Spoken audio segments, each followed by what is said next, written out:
green light. Okay. That light is weird.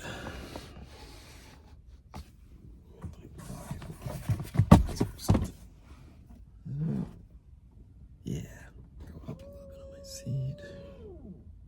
Oh, okay. Welcome to the channel. No.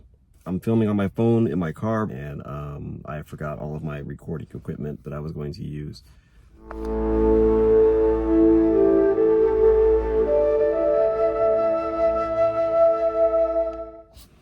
Welcome back to the channel, everybody. My name is Josh Redwine, and I'm very bad at this because I just didn't bring my recording equipment, but yeah, so here I am in my car recording. It'll just be like old times though, right? Like the very first episode that I did. I wanted to get on here and talk about the camera that I picked up in October this year. I pre-ordered it and I've been waiting on it for quite a while, and I think a lot of you have seen this before. It is the CampSnap Pro. A lot of people say it looks like a Leica. I don't think it quite looks like a Leica, but whatever. So the CampSnap Pro, I picked this up because I thought it looked really interesting. I absolutely loved the very first CampSnap that came out. I used it a lot, and I thought that this one would be even better. And truth be told, when I unboxed it, it kind of felt plasticky. And it's not anything new for the CampSnap. I mean, CampSnaps are not supposed to be, you know, tanks. I mean, I know that. But this felt plastic, and for the Pro version, I was hoping this would be metal, which again, I mean, it's a CampSnap. What are you gonna do? It's got a dial, simple dial on the top, if you can see that. You have 4 shooting modes. You have standard, you have vintage 1, vintage 2, and black and white. You've got a simple little lever here. You just flick it up and it should activate the flash. And then this is a screen-free digital camera, so all you get is this little indicator right here, and if you turn it on, it tells you how many photos you've taken. So watch it boot up, and it's backwards, but that is 2189. So I've taken quite a bit of photos with this. I'm using it to make art. I personally think it does a decent job. But we're going to talk about this camera. We're going to talk about what it can and can't do. We're going to take it through its paces, and basically just kind of discuss the pros and cons about it. Now, truth be told, I am one of the brand ambassadors for CampSnap. So I don't want you to think that that means I'm going to just like talk about this in the most rosy way possible. What it means is that if you use the link below, you can get some money off of the camera using my link. So if you watch this video and you want to add the CampSnap to your arsenal, or you think it's going to be something that you can use the link, get some money off. You know, that's what that will do for you, and hopefully you enjoy the camera. So guys, without further ado, I'm just going to take you out, and we're going to take some shots. We're just going to see what happens. I'm also going to show you some shots I've taken in the past, so you can see kind of just how it performs in low light, how it performs in different situations. So without further ado, let's go outside. CampSnap camera, here we go. Today, we'll be shooting with the CampSnap Pro. The CampSnap Pro is a screen-free digital camera featuring a 16 megapixel crop sensor and an f2.2 lens. This camera greatly improves upon its predecessor by featuring higher 16 megapixel resolution, faster processing for less shutter lag, brighter xenon flash, and an on-camera filtered selector dial.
tried to get far away enough from the river so you can hear my audio.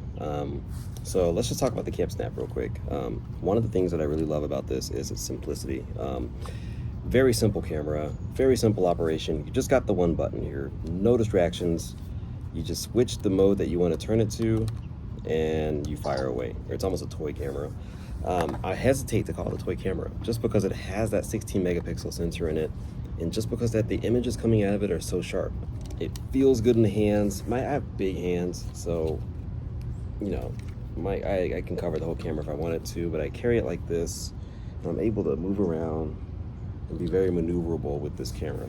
This battery door opens up, and it comes with a 4 GB memory card. I've stuck a 32 in here, and I've been shooting ever since. I haven't deleted anything, so I'm at 2,000 images currently. So don't think space is going to be an issue if you got a simple 32 GB card. Low light performance. Let's talk about that. I personally like the low light performance. You're going to get a lot of kind of grainy-ish images from your low light.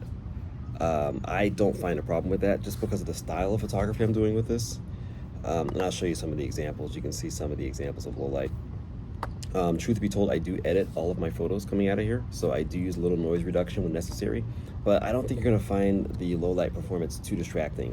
It's going to be a little grainy, but that's if you're looking for smooth, pristine low light, this is probably not going to be the camera for you. So you are going to notice not so great low light performance. But again, what is this camera for, guys? Is it for low light? Is it to be shooting in low light environments? I do play with the lights and darks quite a bit. And so if you're just a casual, I want to take this out on a party night, you got this flash, it's going to do you well. So not too much to worry about there. I do find kind of annoying that they didn't put any information about your focal length here. So I do have a little trouble sometimes framing my image up, like I never know quite where I'm at. What would be really helpful is that inside the viewfinder, if they had put some kind of like crosshairs or some kind of like square, like, you know, the vintage cameras have, to let you know where your frame is, that would have been very helpful. That's one of my annoyances with this camera, is that they don't have anything like that. Outside of that, it's not too much bad. I think it does pretty well. The battery life is excellent. I rarely charge this guy. I've only been surprised once when it wouldn't come on. I hadn't charged it in a long time, and so it finally gave up the ghost. I was just able to plug that in with the USB port down here. Also, how you get images off the camera, and it charged right back up, and it was ready to go again. So that's my fault. All in all, guys, I really love the CampSnap Pro. I think it is a cool little camera. It fits right in my pocket. It's great for travel. I've taken it on several trips now, and the images I've been able to capture are amazing. It's way better than the CampSnap version 1. I can't recommend this camera enough. This is a cool little camera for your collection if you're just trying to get into the point and shoot game.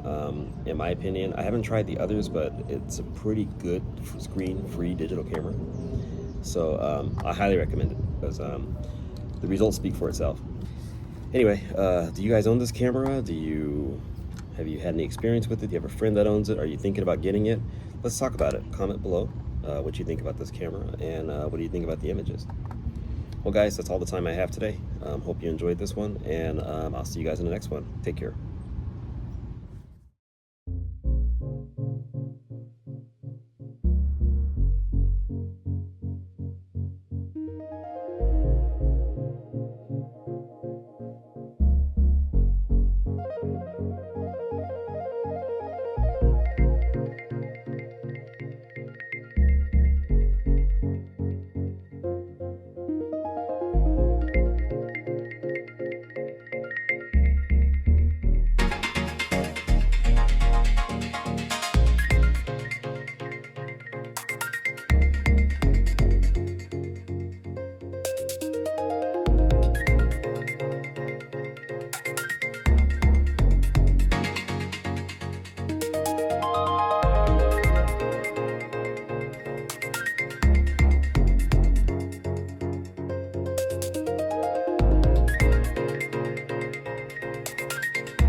you.